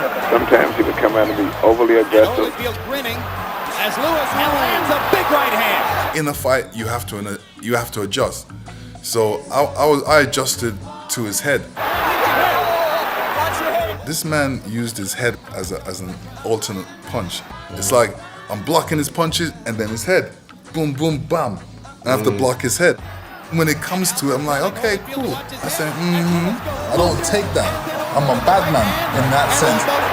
So that's a declaration of war. I don't get intimidated. Lennox was a very physically and very mentally very strong guy. I'm not gonna give up my ground. In my mind, that's the ego aspect of it. You have the fights where he would, just totally come in, like with the first round with Mike Tyson. He says, I'm gonna make Mike respect me. And he went out and went toe-to-toe with Mike the first round instead of fighting a technical fight. And once he had gotten respect from Mike, then he settled down and worked his boxing plan. He could do any and everything. And if he had to be in a tough fight and had to dig down deep to come and pull it out, and he did that. That is it. Is he hurt or is he setting a trap for him? That's something we got to know. I think he wanted a slugfest. Now he's got it. In a room filled with men, I will be the last man standing. Lewis, they have been playing possum. What a right hand by Lewis. Now Tucker's hurt. Now that's heavyweight action. And Tucker's holding on. Tucker may be ready to go. Hanging on is Tony Tucker. Live good action. And there's the bell. Lennox's experience in these type situations, been in them before with Ray Merson, whatever. I remember him doing it with Frank Bruno. I remember going back to the Olympics when he was fighting and realizing he had waited 4 years for the Olympics and was about to lose again after getting to the finals. And he just stormed out against Riddick Bowe after losing the first round and just physically just crushed Bowe. And I saw him do that in fights where he was losing, maybe on the verge of losing. Arthur McCanty Jr. says, let's go. Who wants it? That's the big question now. Harold Letterman, how you got it after 9? Jim, 5 rounds to 4, 86-85, Lennox Lewis. I think he won rounds 7, 8, and 9 to pull ahead. This is one of those occasions when you got to say, cut yourself a new piece of bait, fish a little deeper. And that's going to do it. He could be very physical, and that's what separated him from a lot of the big guys that I've worked with. And I would say a perfect example would really be the fight with Vitaly Klitschko, his last fight. You know, I'm taking it easy, but he's coming out fast and licking me and actually hurt me one time. Klitschko with his awkward but sometimes effective style gets in with a right hand as they work in close. And he clumped on me and I'm like, you felt the weight. Yeah, I felt the weight. I'm like, yo, I have to throw off this man and then beat him up. It's just difficult. I found it very awkward, standing back like that, leaning back like that. Sometimes you think he's there and then when you punch, he's not because he's leaned out of the way. He'll bend forward, let you punch, then he'll take his body back away from you. Punch and move you around as he's doing that. Can Lewis turn this around again? He's got a different left hand lands for Klitschko. Lewis momentarily stunned by the little left. The fight is his. All he has to do is reach out and get it. With awkward short arm shots, he's beating Lewis to the punch. He rips him again with the right hand. Lewis momentarily wobbles. He wanted a hold. Klitschko has got him a bit wobbly here. Lewis is in trouble here in round 2. You wasn't groggy? I was groggy, but I held him. I held him when I was groggy. You know, he was trying to throw me off, and I'm like, nah, I'm not let go. Wow. He had no chance in this fight. Oh, no. I see that. I was just biding my time. Well, this is a 12-round fight. This ain't no 6-round fight. After being behind on 3 rounds, in the first 3 rounds, but I realized that he was used to being the taller fighter, and he was pulling back and relaxing and still getting hit with long punches. I said, let me try it again, and he hit me. Boop, boop. I'm like, fuck this. Let me leave the boxing out of the way. We're 2 big guys. We're just gonna go heart to heart. I know my heart's bigger than his. You know, I just wanted to go after him and slug it out with him.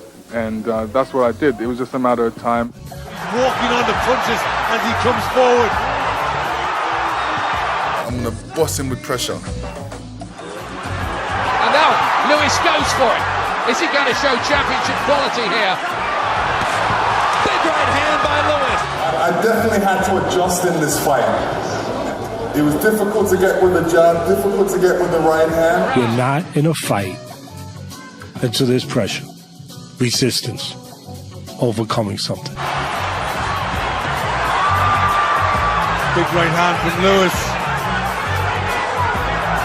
He's mauling Klitschko. Lewis just looking for the big right hand. Lennox Lewis is doing the old catching. He's standing right in the middle of the ring and using his shoulders now to catch shots. Nobody's ever doubted Lewis's heart.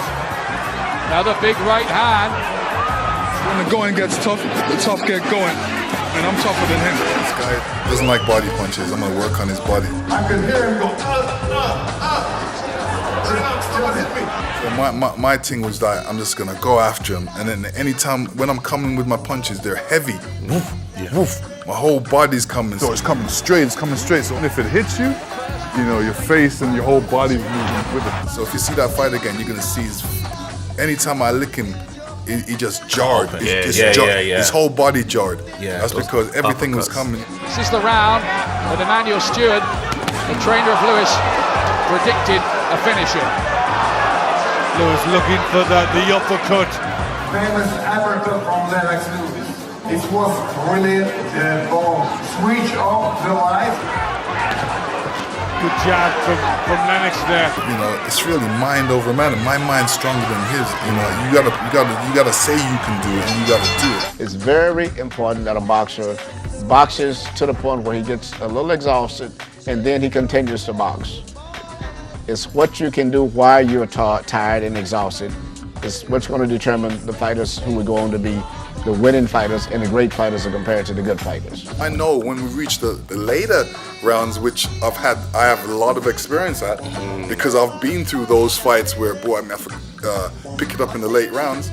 That's where I was bringing him. And he was more experienced, and he would have prevailed because of his experience in those big fights. He'd gotten his second win.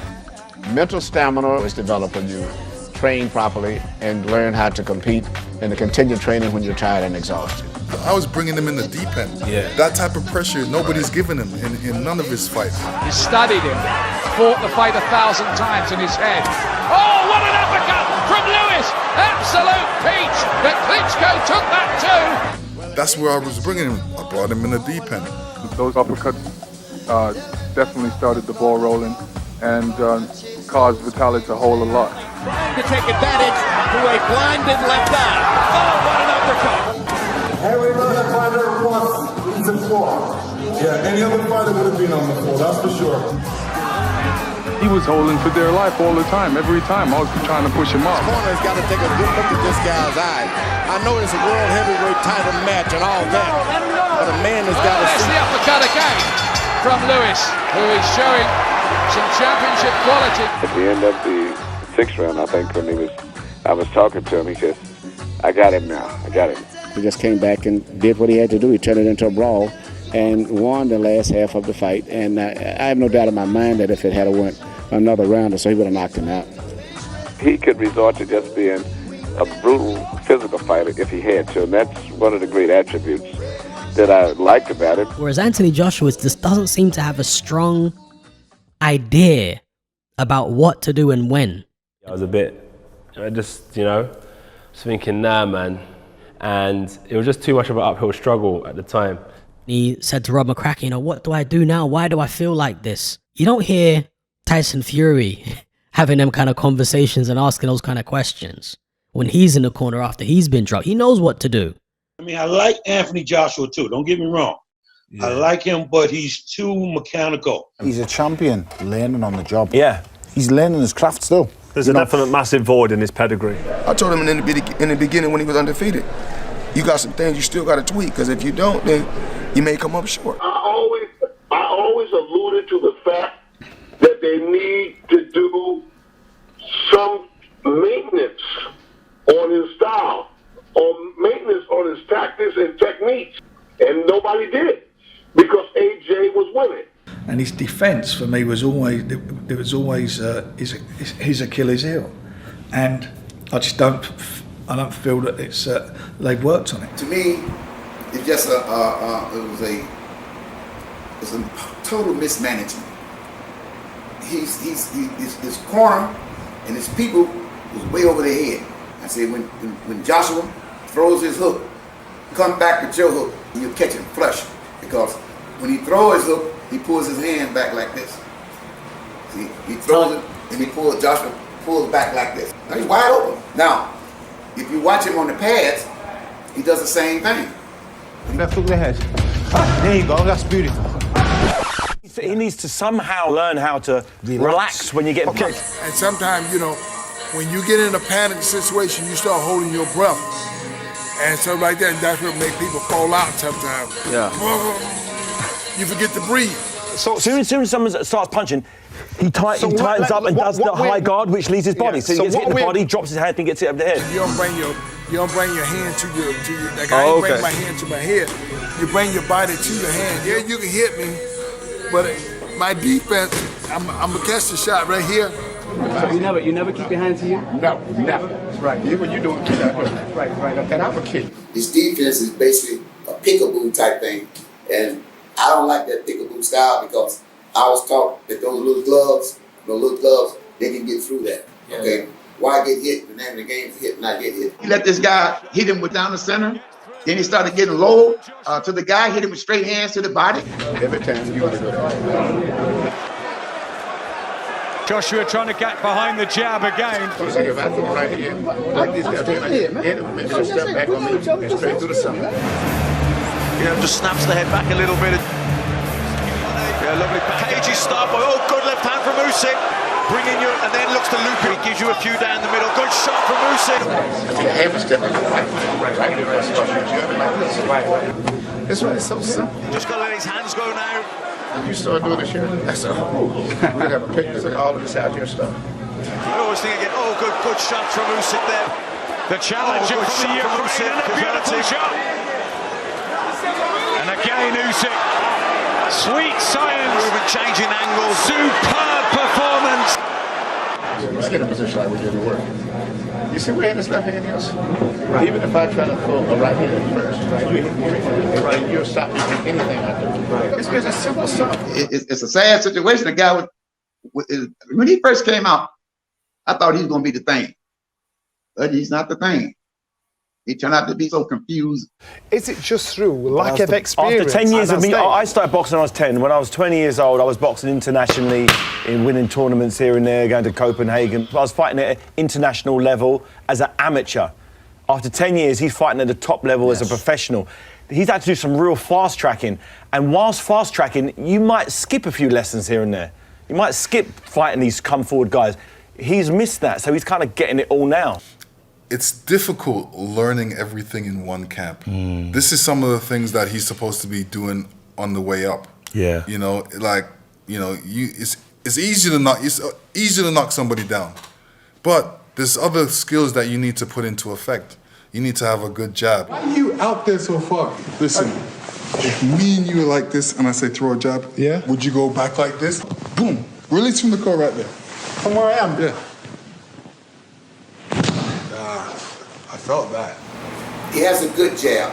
We only have one type of a jab. But if a fighter would do like this, Loosen up. it don't hurt, do it? That's fine. You slap him with a jab. Did you see? You didn't feel that. You felt it, but you didn't feel it. You're still gonna knock somebody out. Why would you do that? It's because it's not closed tight. If I tighten up, it won't be as quick. So I keep it loose. As you say it, boom, your hands reach the target. Think speed and become speed. Try not to tighten up. And I hit you from loose, and when I come out, I turn here, and I catch you with the knuckle part. That's the part that hurt. And after you make them drunk, then you mug them real tight. Whop! Anthony Joshua does a lot of things in a fight that's unnecessary. His jab is like toilet paper, and he has not developed it as of yet. He has the ability and talent to have 4 or 5 different types of jabs. Pick up all that, man. Throwing the jab all different ways. That's my jab hook. See, my hand doesn't have to move that far. My hands here doesn't drop back to throw, so it has a shorter distance to go. Which will also cause him to change up on his combination and play shots. People are used to the jab, right? Yeah. They're used to seeing the jab like this. So I throw the jab and I mix it up there. So they block it, and then when they see this coming, they don't know what to do. They just get hit by it. All you do is turn it over this way. The fundamental punch in boxing is the jab. The classic lead shot can win a contest or set up more destructive blows. The jab is the one strike where only the punching arm need move to snap out the classic straight point scorer. Jab, jab, jab. Bam! So you hit with all 4 knuckles, and it really comes just straight out, and as it comes out, it turns. This is a correct way to throw the jab, because you know I throw the best jab out there. The main thing is make sure you're balanced on both feet, hands up, elbows in, because for the body shot. When it's coming out, make sure your shoulder hits your chin so it protects you. Lennox jab is powerful. I wanted a jab to knock you out. But there's a left jab of some authority. Rocked Klitschko momentarily. Stopped him in his tracks. My whole body's coming, so it's coming straight, So if it hits you, your whole body's moving with it. Don't just jab, push all the way through, or you push him off balance. Step into him, just pushing at him.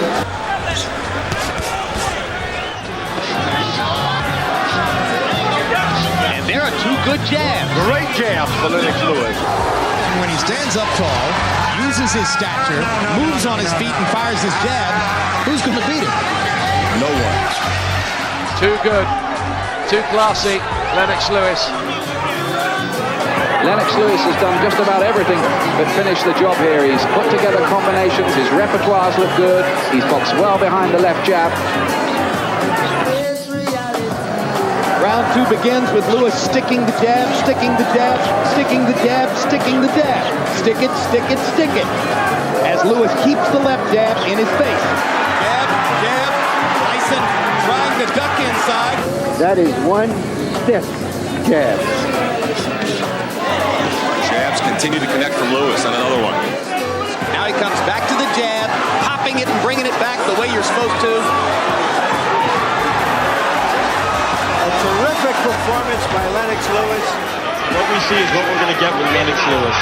This is the guy you're going to see fight Mike Tyson if he gets past Ray Mercer eventually.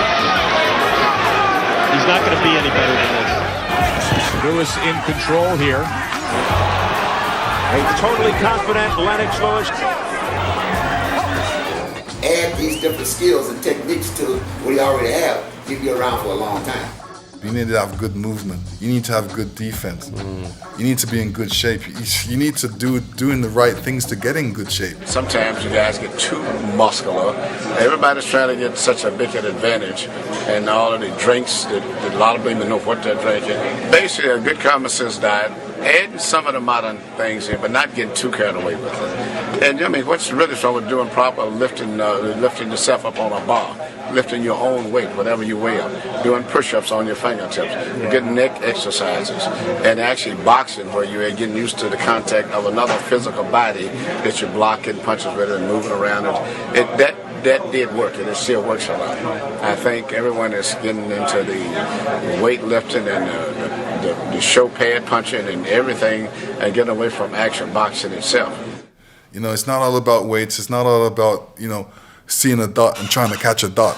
You know, a dot, you're not up against a dot in the ring. You're up against a guy that wants to take off your head. You know what I mean? All these things, that's why I go back to the old training.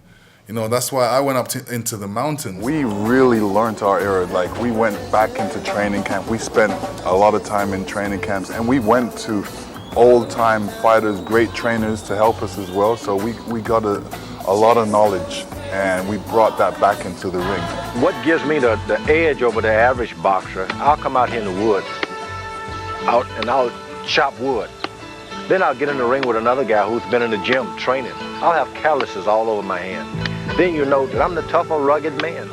Now, I think all of the modern weight equipment and things of that nature, that's all fine and good, but at the same time, when it boils down to the 9th, 10th, 11th, 12th round, the rugged man, the outdoorsman, the fellow with the hatchet and the axe in his hand, he's going to be the one. That's what it was all about. Who's the toughest guy in the world?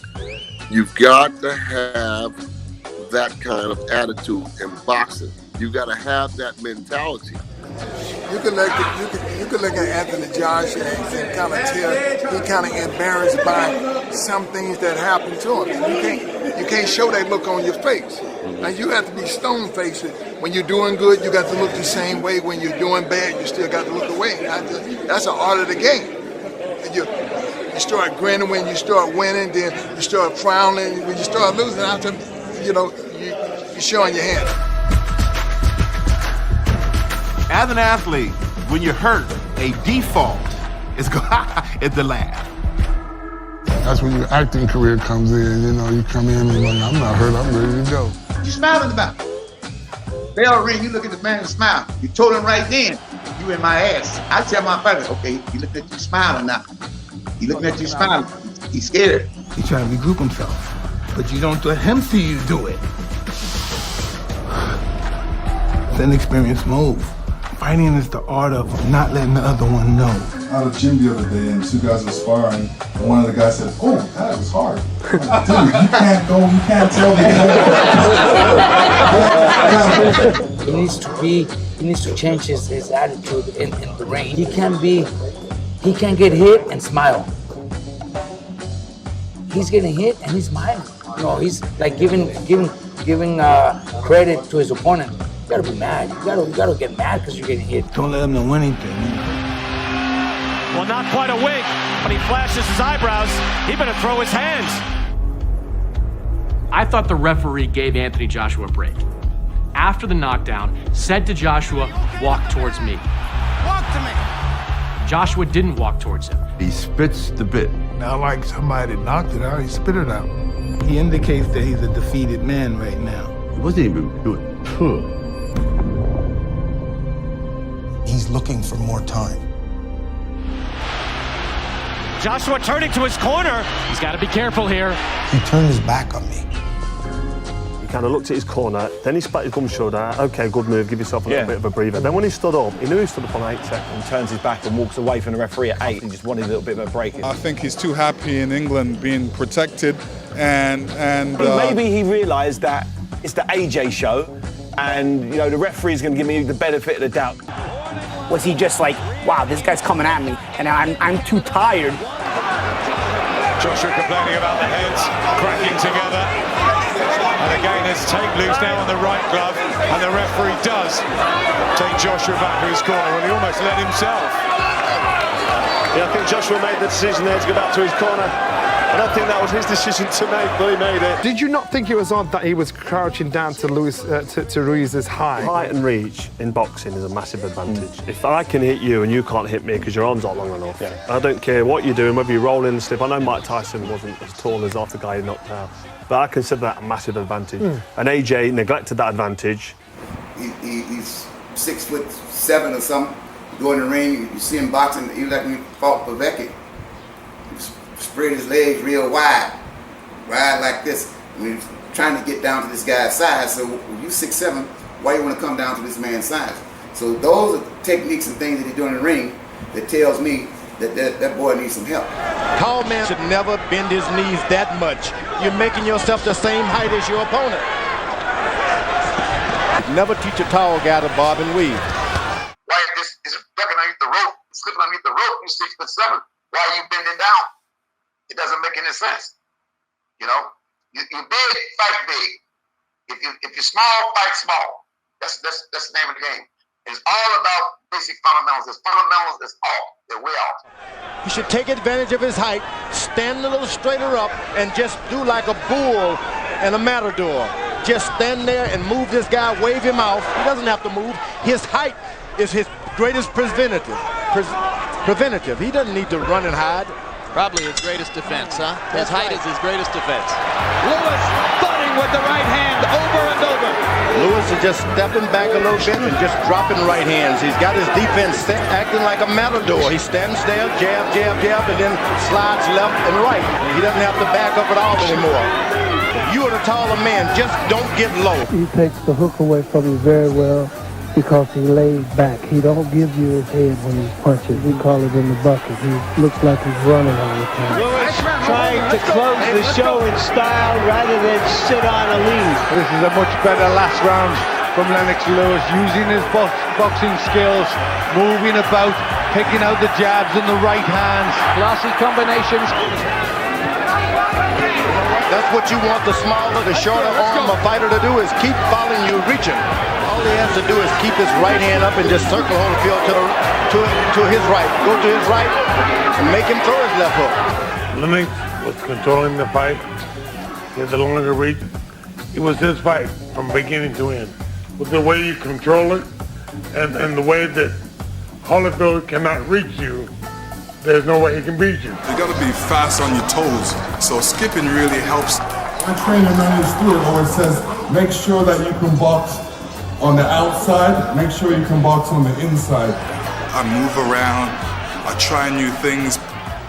If you can't move on your legs, you're gonna be standing like you're standing in quicksand or something, and the guy's just gonna be pounding on you. He's bouncing his leg. This is the 12th round, isn't it? He's a tremendous athlete. Bouncing. Lewis jabs him, touches him with his hand, and when Tua looks up, he's too far away. Generally, when a guy hits you, he's close. This time, this guy jabs you, and he's as far away as can be. Lennox Lewis could be heavyweight champ of the world for the next 10 years if he so chooses, because he only gets better. He's got it all. He's got the package, jabbing and moving.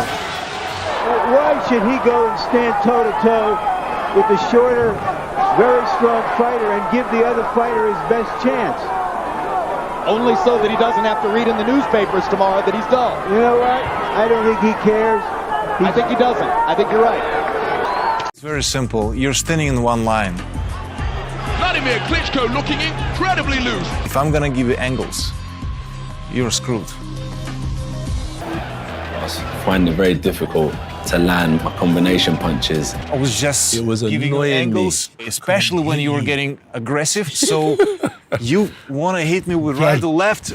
And then you're here. It's very difficult. You're here. Yeah. I'm trying to hit you. I'm saying, wow. You see, when Usyk was spin and turn, sometimes he started turning and spinning real low. What are you doing? You're 6'6". What the hell are you doing down there? You're 6'6". You should have cut the ring off. Look at his footwork. Look how wide the wide stance that he got. He's 6'7". Why give away your height? Why don't you a big man fight like a big man? Look, that's the number one correction they should be working on, his foot. His feet work. That's what the number one, his basic. He has to go back to his fundamental. So you got to understand the foundation. It's like anything else. It's like building a house. What about the dream? Is it still to be undisputed heavyweight champion? I think or has that changed? Undisputed is long for me now. I'm not even focusing on that anymore.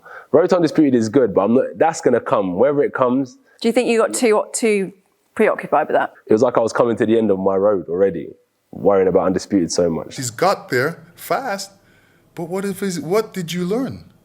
What did you learn on the way up?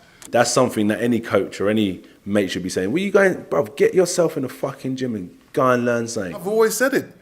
You can knock everybody out, but when you can't knock everybody out, you better be able to box. There were calls for you to part ways with Rob McCracken.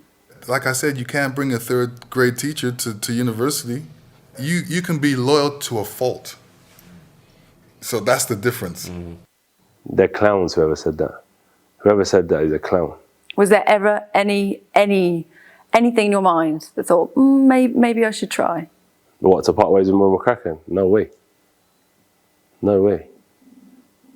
These people don't understand loyalty. These people they're not cut from the same cloth, if that's what they're suggesting. What I've learned, loyalty's good, but sometimes being too loyal can be at your own detriment. So for me now, I'm at a stage where it's like, no love lost, let's just do, like, I've got to do what's right for me. Rob's in Lithuania or something like that, or Siberia. My life, my health is on the line. I can't do this to make someone happy. I'm past that stage, bro. I'm a grown man. As a man, I have to do what's right for me. And then I started realizing I need to get better if I'm gonna last at this level. I ain't gonna have a brain cell left when I'm done. You know what I mean? If I'm getting smashed in my face every time. I look at it like this. You're an amateur champion. Now you have to learn to be a professional. Yeah. Different thinking, different training, different boxing. It's about breaking people down. It needs a good trainer. You got to remember that the amateur game and the pro game is completely different. You have to have that fighter spirit. This is not just boxing. You can't. That's the amateur system. And I need to go and get some new teachings. Hindsight, do I have any regrets? Maybe. I wish I would have done these things sooner.